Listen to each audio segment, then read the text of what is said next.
We went through the sex ed curriculum document that the government released in August, and the reality is there isn't really any improvements. There are two approaches to sexual health instruction that are recognized. So that's comprehensive sex education. Another word for it is sexual risk reduction. Then there's sexual risk avoidance. Comprehensive sex education is a sexual social rights program. It affirms all orientations and sexualities, all sexual behaviors, to know how to have fulfilling sexual experiences.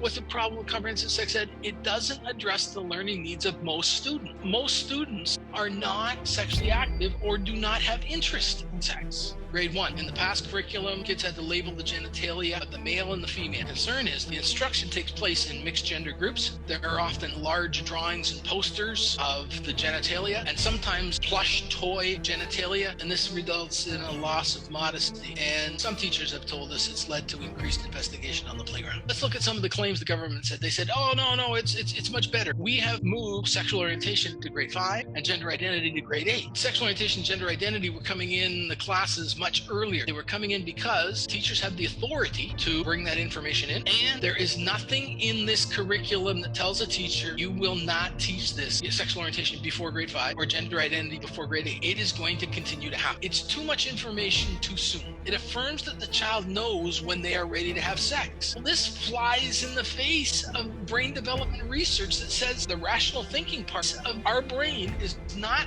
fully developed until we're in our mid-20s. Although they learn the reproductive parts, they don't learn fetal development, don't learn birthing. That's nowhere in the curriculum anywhere at any grade. The focus is on sexuality, sexual orientation, sexual activity, and capacity for sexual feelings. It's not on reproduction. The curriculum is so graphic and explicit that it reduces modesty. There's little time invested in understanding negative impact of teen sexual activity and developing effective refusal skills. The growing research indicates that comprehensive sex ed programs do not work, and they may lead to negative consequences. There is an epidemic of STIs. 15 to 24-year-olds account for 67% of the cases. They only represent, though, 12% of the population. It's a huge disproportionate representation. Instruction in gender identity is leading to an artificial increase in gender dysphoria. We're telling kids, oh, you don't have to be happy.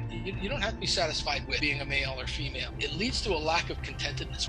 The number of students being referred for gender identity treatment has increased 14-fold in this 6-year cycle that's shown on this graph. We're telling faith children that they are above their God.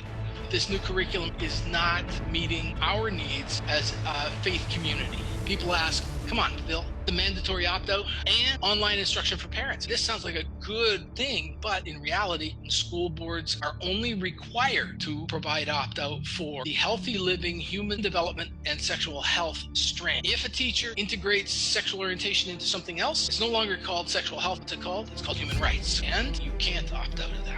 The goal of comprehensive sex education is to change the sexual norms and values of society. How do we respond? How do we influence? How do we help our own kids? Can we, as parents, really influence? And the answer is yes, but we have to work together. And that influence has to happen at the local school level. In the last few years, there's been all kinds of protesting about the sex ed curriculum. Where will we have the most influence? At the system level, the whole Ministry of Education, the whole school board? Or is it easier to influence at the school level? That's where change happens. What should our primary strategy be? Protest or positive relationship? Our approach is positive relationship. The most effective agent of influence on a child's sexual decisions are, number 1, parents, if the parents will engage. Number 2 is the faith community. And number 3 is secular society, okay?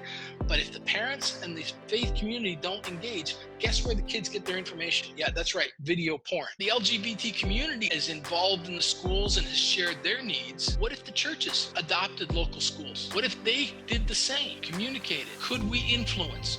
Could we be understood so that our kids get a program meets their learning needs? There are 2 approaches to sex ed: comprehensive sex education and a second one called sexual risk avoidance. It's what we would call the new abstinence. What it does is it instills a desire in the students to determine what their goals are, their values are, and then help them to understand the negative impact that teen sexual activity has on achieving your goals, and then helps the kids to develop a strategy for setting boundaries. That's what sexual risk avoidance is.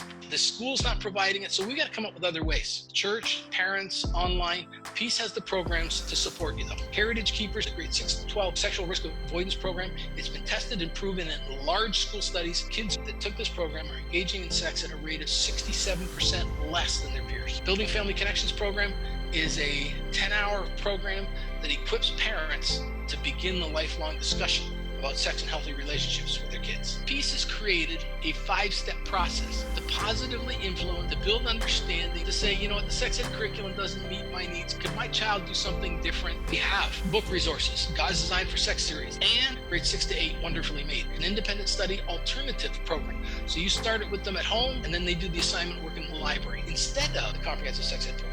We have webinars like this, and we also have conferences where we bring the Heritage Keepers and Building Family Connections program together. The parents get the BFC, the kids get the Heritage Keepers, and then the kids and parents come together and they start talking. If we work together and communicate together, we can influence at the local level. Sex is too important to God to lead the culture in schools.